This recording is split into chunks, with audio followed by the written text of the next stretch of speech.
Take a deep breath. Just breathe. It's the first thing people say when you're panicking. It's the first thing a coach yells when you're gassed, and it is dead wrong. When you feel anxious, when you're exhausted, your instinct is to open your mouth and suck in as much air as possible. You think you are starving for oxygen, but you aren't. In fact, by taking those big gulping breaths, you are actually starving your brain of oxygen. You're constricting your blood vessels. You're literally suffocating your tissues in a sea of oxygen that they can't use. Most anxiety attacks, brain fog, and fatigue aren't caused by a lack of air. They are caused by too much air. You've been taught to overbreathe, and that overbreathing is keeping your nervous system in a state of constant alarm. Welcome back to The Stress Advantage. Powered by Breathe to Thrive, I'm Shay Patel. We've covered the mindset, we've covered the hardware.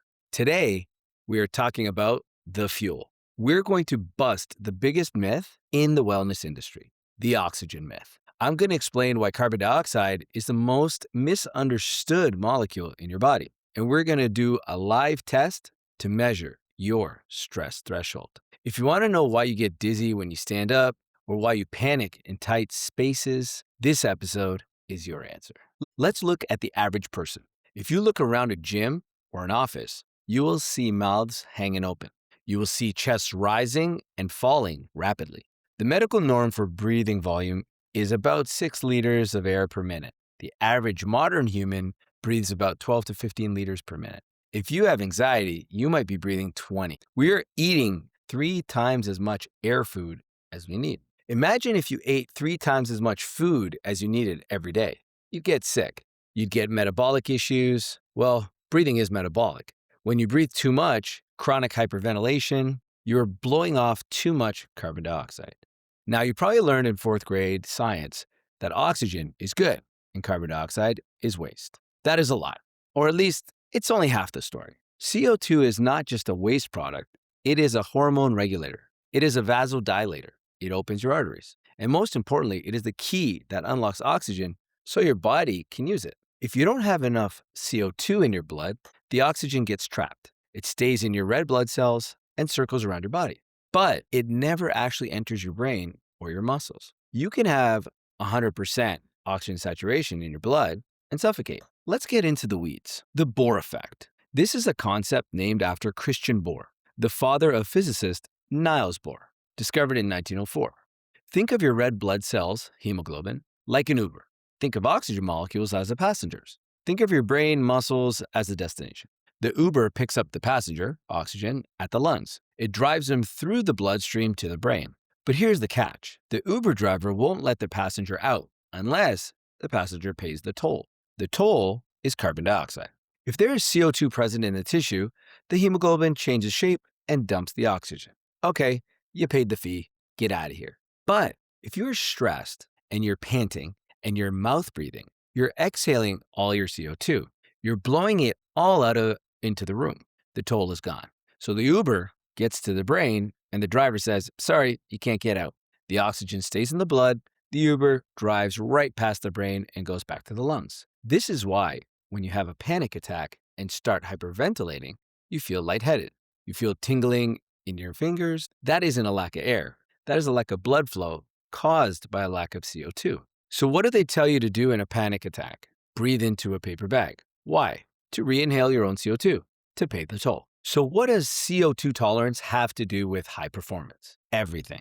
Your resilience to stress is directly correlated to your carbon dioxide tolerance. Your brain has a thermostat for CO2.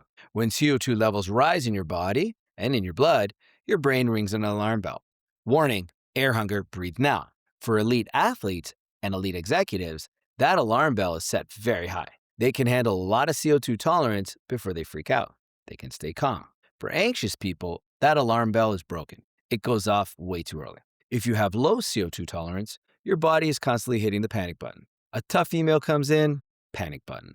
You walk up a flight of stairs, panic button. You have a difficult conversation, panic button. You're living in a state of physiological fragility because your air hunger threshold is too low. We need to recalibrate the thermostat. We need to train your brain to be comfortable with CO2. We do this by using the BOLT score. Let's see how to measure it. we're going to do the test of the BOLT score, the body oxygen level test. Warning, do not do this if you're driving, swimming, or operating heavy machinery. You can do this at a later time. Here's the protocol. Sit up straight, take a normal breath in through your nose, take a normal breath out through your nose. Pinch your nose with your fingers to hold your breath. Time how many seconds it takes until you feel the first distinct urge to breathe. Do not be a hero. This is not a max effort hold. This is not how long can I hold it until I turn blue. This is when does my diaphragm twitch? When does my throat contract? When does your brain say, hey, I'd like some air? The moment you feel that urge, let go and breathe. If you gasp at the end, you cheated. The breath hold should be calm. Ready? Get your timer out. Normal inhale through the nose, normal exhale through the nose. Pinch and hold. Okay, let's take a look at the scores. If you scored under 10 seconds, your breathing is dysfunctional.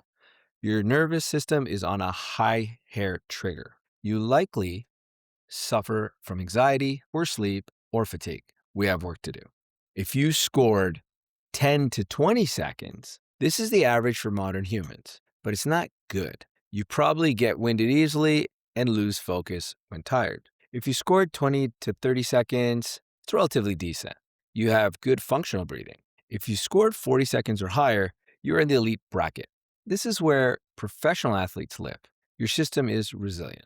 Most of the high performers who come to me, CEO, professional athletes, Olympic athletes, CrossFitters, think they are fit, but they score a 12. They're fit muscularly, but the respiratory system is weak. The good news, we can train this. So how do we increase our BOLT score?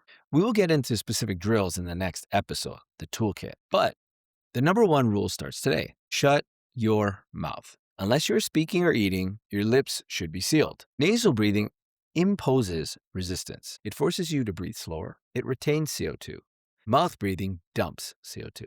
Your nose is a filter, a humidifier, and a regulator. Your mouth is an emergency hatch. If you're sitting at your desk with your mouth open, you are signaling to your body that there is an emergency. If you're sleeping with your mouth open, you're waking up in a sympathetic state and wrecking your dental health. Here's a challenge for you. For the next 24 hours, catch yourself. Are you mouth breathing while checking Instagram? Close it.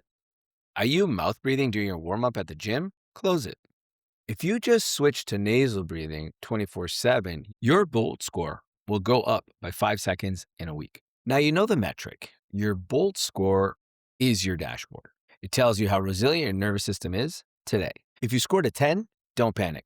Panic makes it worse. Recognize that this is the missing link in your performance. You have been training your muscles, but you haven't been training your chemistry. In the next episode, episode 4, the toolkit, I'm going to give you the specific gears. I'm going to teach you how to upper regulate, to psych yourself up, and I'm going to teach you cadence breathing to calm yourself down. We're going to take the BOLT score and double it.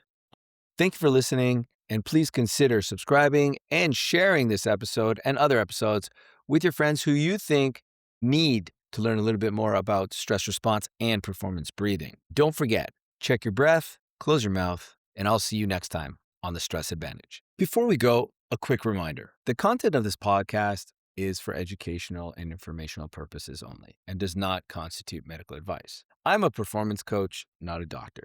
The breathing techniques and stress protocols we discuss, including the Breathe to Thrive method, can be powerful, but they also impact your physiology. Always consult your physician before starting any new breathing or exercise program.